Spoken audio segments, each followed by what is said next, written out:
переехали в Крым в 1977 году. Я закончила школу. Мы жили еще без прописки, и вот заняться тем, чем вот с юности, с детства мечтала, не получилось. И поэтому как-то так вот сложилось, что я пошла по экономической стезе. Моя вот эта творческая натура, она всю жизнь сопровождала меня и вот привела меня к логическому завершению. То есть она во мне не спряталась, а просто привела меня вот к тому, чем я сейчас наконец-то занимаюсь с огромным удовольствием. То есть это стало вторым смыслом моей жизни после семьи. Меня настолько поражали эти наши вещи, предметы нашего декоративно-прикладного искусства, просто вот на уровне вот энергетическом, вот просто создается вот такое, вот как зов предков.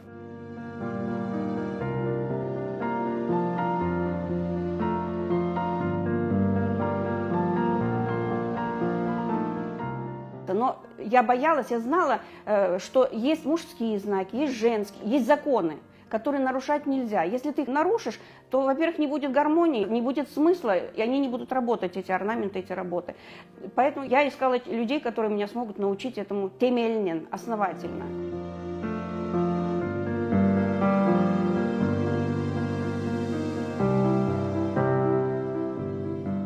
Крымско-татарская вышивка, она дает импульс к пробуждению исторической и генетической памяти.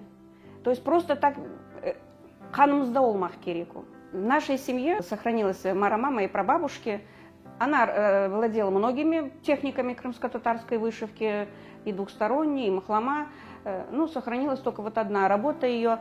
В свое время она подарила ее Озын Худасына бағышлаган. Это был конец 30-х годов. В начале 80-х Райми Битам, которая вышила эту работу, Рахметлі Олда, и Фатиме Битам, она моей маме вернула эту работу. Мама говорит, Битан Тусолсон. То есть та прабабушка, для которой ее подарили, эту мараму, она ее смогла вывести в депортацию, взять с собой, сохранила все эти годы. Потом мама передала ее мне. И вот эта вот работа, она всегда вот, она для меня была вот, ну, как частичка моей души, вот как мотиватор того, что я крымская татарка, что у нас семья Ветанымызда яшай, и что нам надо что-то делать, чтобы вот эта вот связь между поколениями не нарушилась, не оборвалась.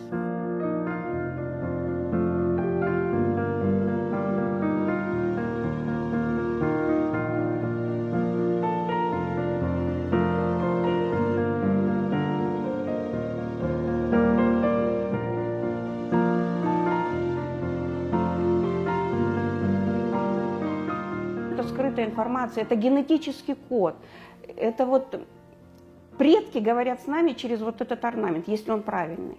И если ты к нему небрежно отнесешься, результат будет плачевный.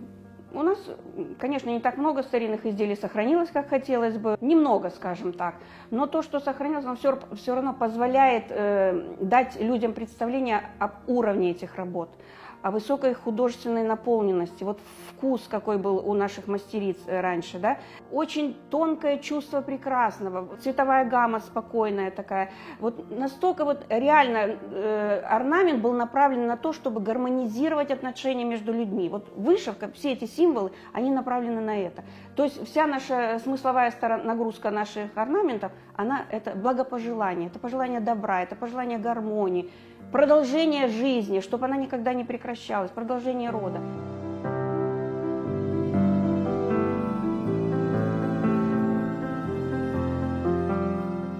Пару лет назад сделала намазлах, который в 2018 году был у нас в музее, в нашем крымско-татарском.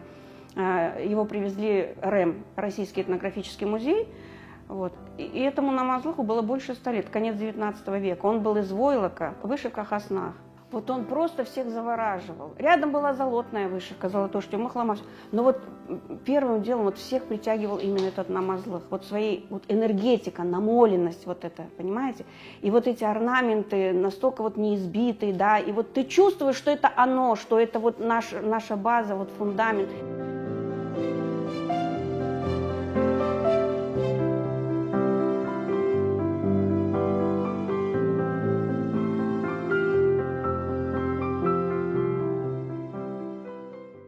Вот этот фес, который на наши занятия принесла одна из учениц, старинный фес, жемчужный. Естественно, раньше это все был натуральный жемчуг, натуральные камни там были. Когда она его принесла, у нас просто у всех дух перехватило. Насколько была тонкая работа. И вот этот жемчуг, он настолько был мелкий, и еще в нем были отверстия, и еще через эти отверстия вышивала мастер.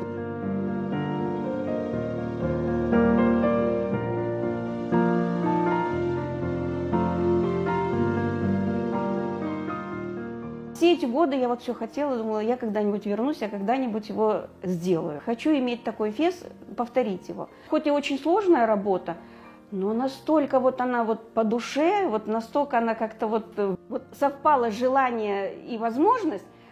Меня поразило больше всего то, что, во-первых, очень интересный орнамент. Вот эти вот лилии. Вообще наш фес, орнамент по фесу традиционно, он должен идти по кругу, и он должен замыкаться. То есть не должен быть круг разорванным. Круг должен быть цельным, орнамент.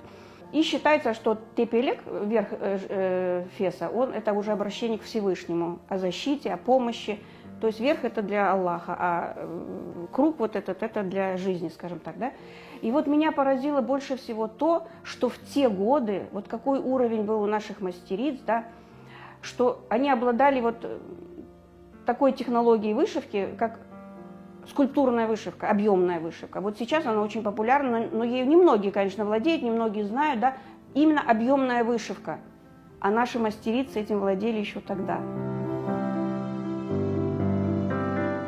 В частности, жемчужные фесы, я вот читала у Заремы Хайретдиновой, что владелицы их обшивали обычной тканью, так, делали имитацию простого феса, невзрачного, скажем так, и таким образом они смогли его во время депортации забрать и вывести, иначе бы его просто им не дали бы. Они же реально драгоценные, эти работы были. И вот многие фесы, если мы обратим внимание, вот особенно вот эти жемчужные с монетами, они же в свое время спасли целые семьи от голода. Люди отрывали по одной монетке, меняли их на хлеб, отрывали там какие-то камушки, которые имели ценность. А раньше-то камни были все натуральные в таких работах. И то есть просто эти фесы, они сохранили своим владельцам, семьям этим жизнь.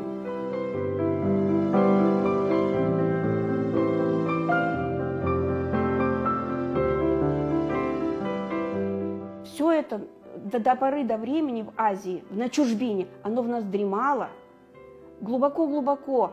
А когда мы вернулись на родину, вот оно как зерно попало на благодатную почву, оно просто вот пошел вот ренессанс, вот реально пошел ренессанс, да, вот это все возродилось, очень много мастеров. И причем вот работающих, развивающихся, всех айретке халдралар восхищают вот это искусство, и эти традиции не дали им умереть, сохранили вот эти законы, и вот оно пошло развиваться. То есть оно мало того, что оно выжило, Аллаху шукур ле, и оно еще и развивается.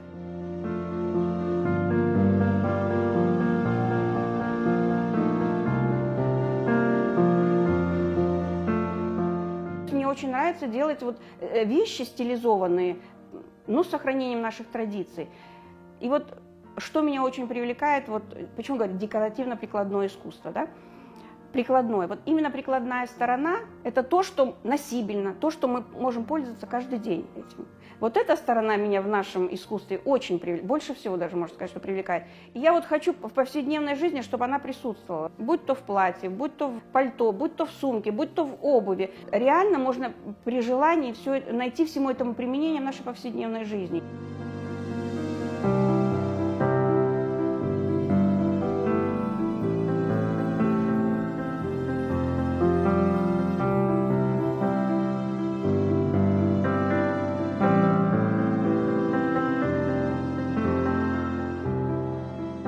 Вышивка, она настолько вот, как медитация.